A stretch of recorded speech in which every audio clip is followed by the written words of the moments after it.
मित्रांनो, माझ्याकडे हा एम-आयचा फोन आहे आणि या एम-आयच्या फोनमध्ये फास्ट बूट हा एरर आलेला आहे.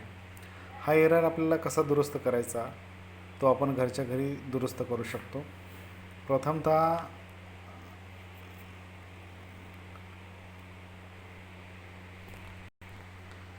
हे ऑन ऑफ बटन आणि व्हॉल्यूमचं बटन हे एकत्रित आपल्याला दाबून घ्यायचं आहे.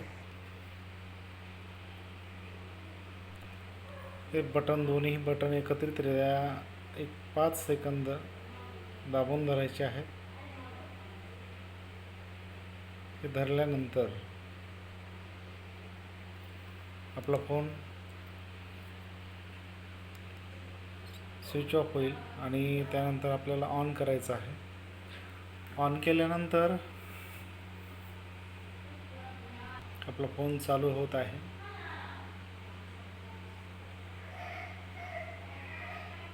काही वेळ लागेल यासाठी आणि चालू झालेला आहे.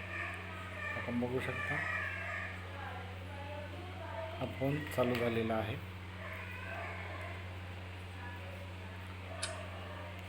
बघा, पहिल्यासारखा फोन आपला चालू झालेला आहे. थँक्यू.